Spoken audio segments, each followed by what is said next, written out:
Sir, Kailash Chandra magazine, transcription number 2, 80 words per minute,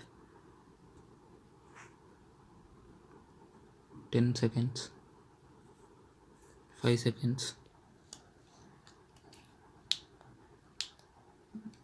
Now start. I should like now to make a few observations on the budget. This budget makes a turning point in the history of our country. It is no use attempting, as some of my friends have done, either to deprecate the budget very strongly or to suggest that we are not witnessing a new revolution in our methods of facial training and technique. I want it to be quite clearly pointed out to my friends that we are now facing the lean years of Indian finance. Hitherto, we had revenue surplus, surpluses which were a form of public saving and which were meant to be utilized for capital development. Hereafter, this form of revenue surplus would not be available. We have therefore to find out ways and means of implementing our great program of national reconstruction at minimum cost. My point is that the deficit on revenue account would be of the order of about rupees 19 to 20 crores.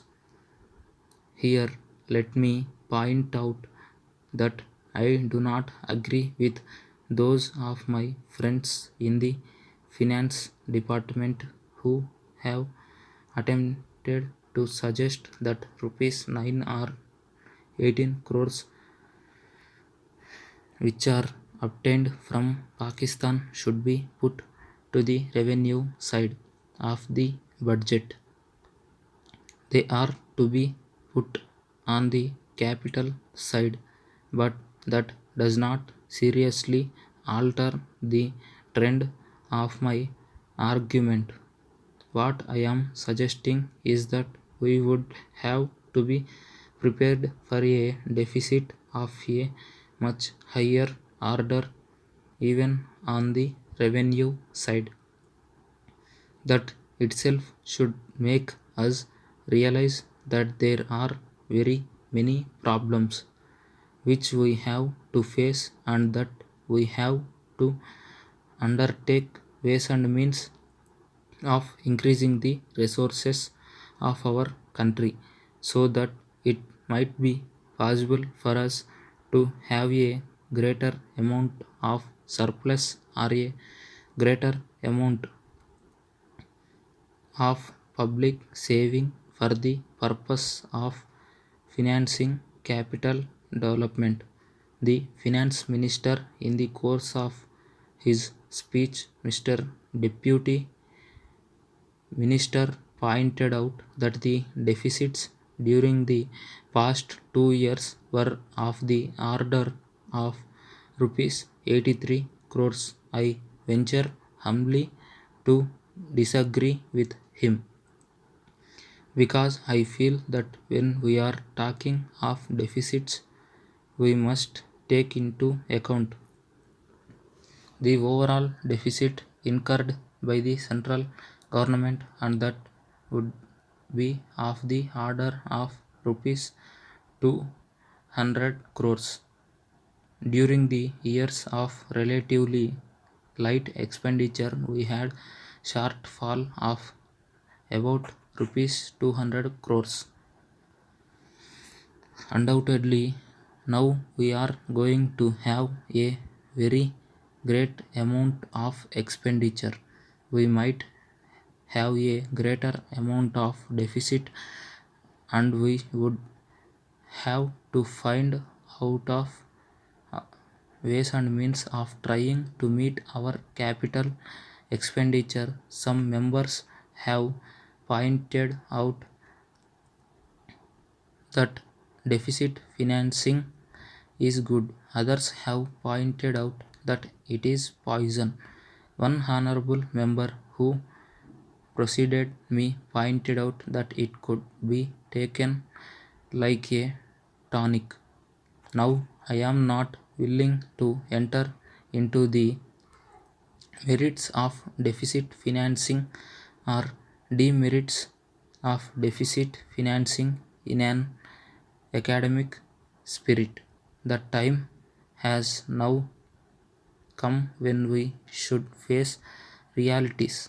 I do suggest that we have to indulge in deficit financing because without indulging in deficit financing, it would not be possible for us to indulge in capital expenditure on such a large scale.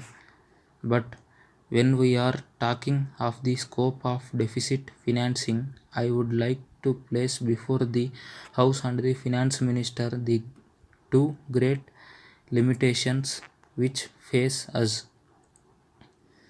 The first limitation that faces us is that concerning the internal price level. The Honorable the Finance Minister referred to the cost of living. He said that he was going to keep a watch over the cost of living so that it may not shoot up within a short period and make a mess of the plans of capital development. But there is another limitation which has also to be borne in mind, a limitation which has not received as much notice as it should have done in all the discussions that have taken place on deficit financing. That limitation is the external limitation or the limitation which arises on account of our balance of payments position. I think this is as important.